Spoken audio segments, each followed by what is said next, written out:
Hello student. तो electric potential का ये 5वां लेक्चर है, जो कि ये लेक्चर आप लोग के लिए चैप्टर का लास्ट ही लेक्चर होगा, जिसमें हम लोग पढ़ेंगे छूटे हुए कुछ पॉइंट और उनको आज हम लोग पूरा कर लेंगे।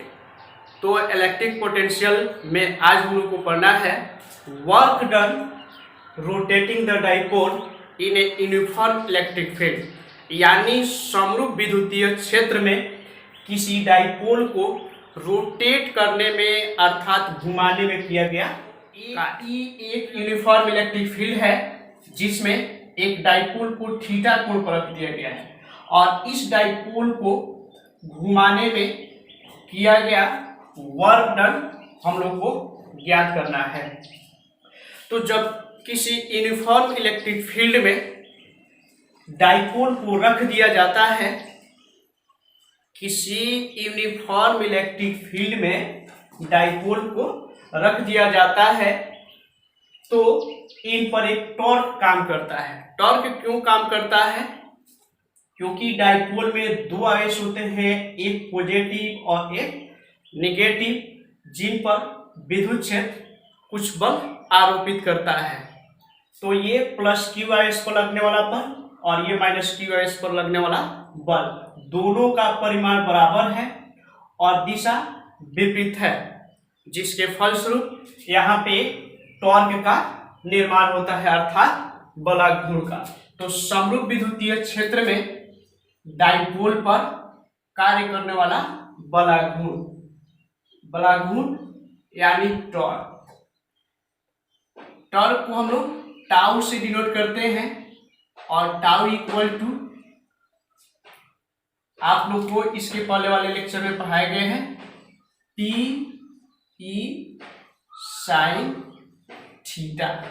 तो समरूप विद्युतीय क्षेत्र में डाइपोल पर एक काम करता है टॉर्क, जिसे टाउ से डिनोट करते हैं, यानी बलाघूर्ण टाउ बराबर होता है पी ई साइन थीटा। अब इस डाइपोल को इस क्षेत्र में रोटेट करने में किया कार्य, यानी घुमाने में किया गया कार्य, work equal to force into displacement. तो कार्य equal to force into displacement.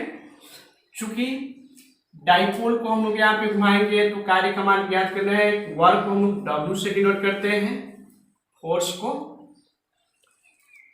F से और डिस्प्लेसमेंट को D से।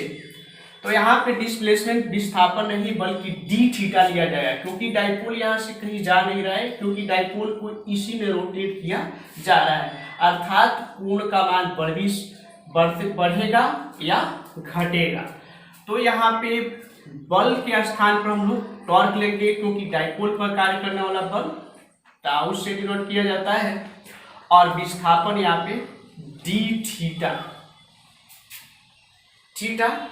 क्योंकि डाइपोल को डी थीटा घुमाने में किया गया कार्य। तो कार्य का फॉर्मूला हम लोग के सामने है, फोर्स इनटू डिस्प्लेसमेंट।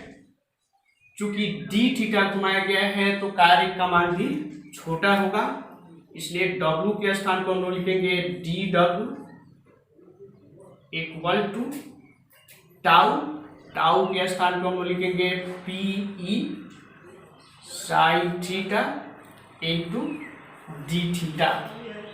तो डाइपोल को डी थीटा घुमाने में किया गया कार्य DW होगा। अब हम लोग डाइपोल को थीटा 1 से थीटा 2, यानी पोजीशन 1 से पोजीशन 2 पर लेकर जाए तो किया गया कार्य क्या होगा। तो नाउ डाइपोल को थीटा 1 से थीटा 2 तक विद्युत क्षेत्र में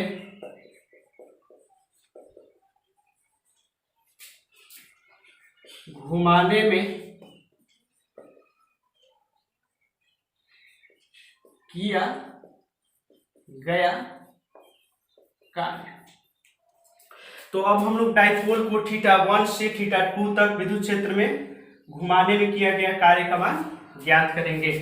तो जब भी लिमिट दिया हो तो हम लोग टोटल वर्क ज्ञात करने के लिए इंटीग्रेशन कर देते हैं, इसलिए दोनों साइड इंटीग्रेशन से बल हम लोग लेंगे। तो integration dw equal to integration θ1 θ2 PE sine theta into d theta.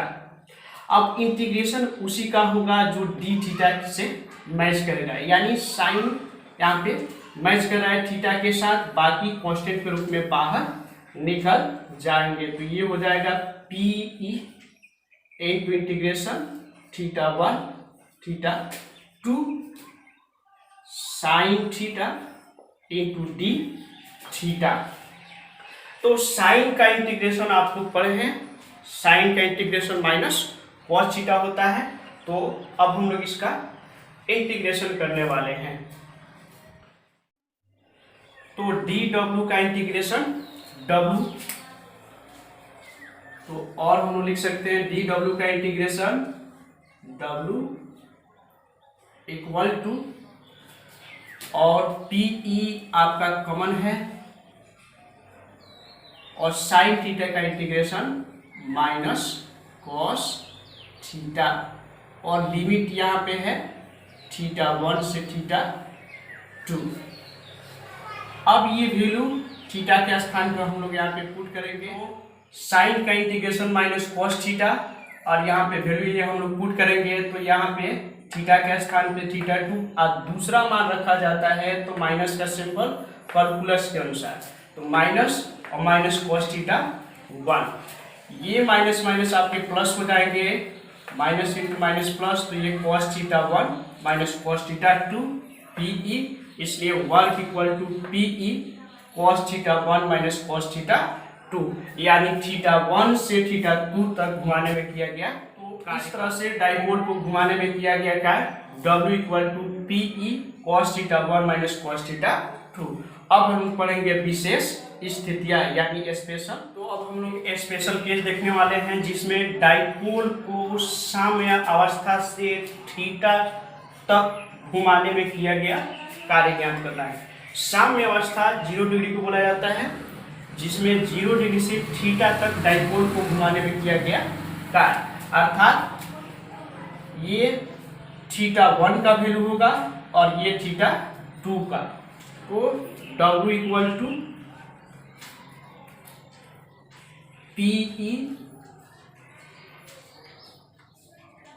Cos 0 degree minus cos θ2, θ2 के स्थान पर हम लोग लिखेंगे थीटा, कॉस 0 का मान 1, तो फाइनली ये वैल्यू हो जाएगा PE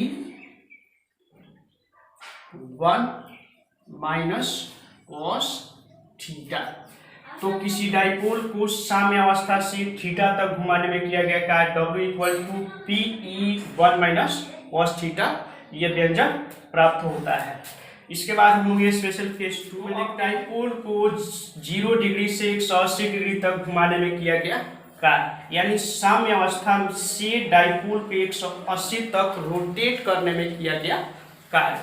तो ये θ1 का वैल्यू हो जाएगा और ये θ2 का। तो इस तरह से W इक्वल टू PE और cos θ1 के स्थान पे 0 डिग्री, तो cos 0 माइनस cos 180, और ये वैल्यू इस तरह से आगे हम लोग लिख सकते हैं PE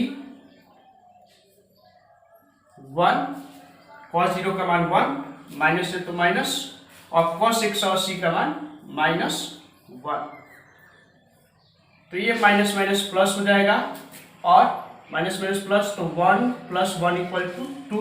तो यहाँ पे कार्य का मान मैक्सिमम हो जाता है, इसलिए W मैक्स ऑब्जेक्टिव में आपके एग्जाम में पूछे जाते हैं। W max equal to PE into 2, अर्थात 2PE। तो ये हो गया डब्ल्यू मैक्स, यानी डाइपोल को विद्युतीय क्षेत्र में घुमाने में किया गया अधिकतम कार्य। हम लोग सॉल्व करते हैं एनसीईआरटी का मोस्ट इम्पोर्टेंट 5 मार्क्स का क्वेश्चन, जो कि आपके एग्जाम में बहुत इम्पोर्टेंट रहेगा ये क्वेश्चन। तो यहाँ पे हम लोग को याद क्या करना है, एक इलेक्ट्रिक क्वाड्रुपोल है जिसके कारण किसी बिंदु पर विभव का मान ज्ञात करना है, अर्थात electric potential at a point due to a electric quadrupole. तो क्वाड्रुपोल के कारण विद्युत विभव का मान ज्ञात करना है। तो क्वाड्रुपोल को हम लोग पहले समझ लेते हैं। तो जब दो डाइपोल को इस प्रकार व्यवस्थित कर दिया जाए कि किसी बिंदु पर इनके विभव का प्रभाव बहुत कम पड़े, तो उसी को हम लोग कहते हैं इलेक्ट्रिक क्वाड्रुपोल। यानी जब दो डाइपोल को इस प्रकार व्यवस्थित कर दिया जाए कि किसी बिंदु पर इनके कारण बहुत कम प्रभाव पड़े, तो उसी को हम लोग इलेक्ट्रिक क्वाड्रुपोल कहते हैं, जैसे कि निम्न चित्र में है। और P बिंदु पर इनके कारण विभव का मान ज्ञात करना है। तो विभव का मान ज्ञात करने के लिए हम लोग सबसे पहले विभव का व्यंजक पढ़ चुके हैं, V = K × Q/R, यानी K कांस्टेंट राशि है, Q आवेश को दर्शाता है और R दूरी को दर्शाता है। तो इस क्वाड्रुपोल में आपको दिख रहा है 3 आवेश हैं, जिसमें से A एवं B बिंदु पर +Q आवेश और मूल बिंदु O पर -2Q आवेश रखे गए हैं। यानी ये एक डाइपोल है और ये भी एक डाइपोल है, और इनको इस तरह से सेट कर दिया जाए तो ये कहलाएंगे इलेक्ट्रिक क्वाड्रुपोल। तो यहाँ पे 3 आवेश हैं। यदि किसी सिस्टम में बहुत से आवेश हो तो उसके कारण किसी बिंदु पर कुल विभव सभी आवेशों द्वारा उत्पन्न विभव के योग के बराबर होता है, जिसे सुपरपोजिशन थ्योरी कहा जाता है। तो सुपरपोजिशन थ्योरी के अनुसार P बिंदु पर कुल विभव, P बिंदु पर कुल विभव, कुल विभव लिख सकते हैं V = V1 + V2 + V3, यानी तीनों आवेश के कारण P बिंदु पर उत्पन्न विभव को हम लोग ऐड कर देंगे। तो V1 ये +Q आवेश A बिंदु पर, V2 -2Q आवेश O बिंदु पर, और V3 B बिंदु पर +Q आवेश। तो विभव का हम लोग फॉर्मूला लिख सकते हैं यहाँ पे K, और इस बार +Q आवेश के कारण तो +Q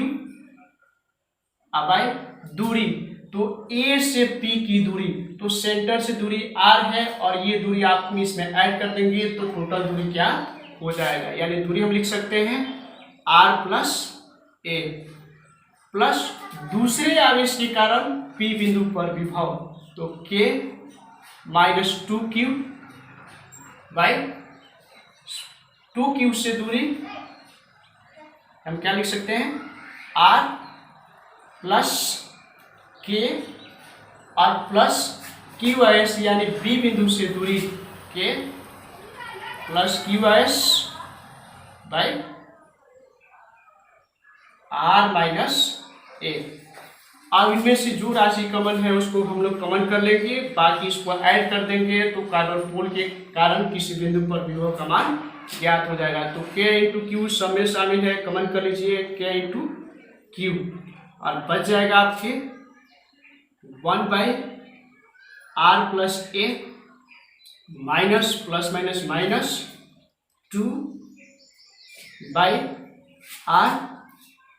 प्लस 1/R - A।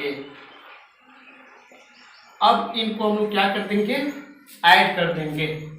तो ऐड करने के बाद हम लोग को क्या होगा, सबसे पहले इन लोग का इनका एलसीएम निकाल लेंगे हम लोग, उसके बाद से इसको ऐड कर देंगे। तो यहाँ पे ऐड कर सकते हैं हम लोग, कैसे लिख सकते हैं K Q और इन सब का एलसीएम। तो एलसीएम हो जाएगा R + A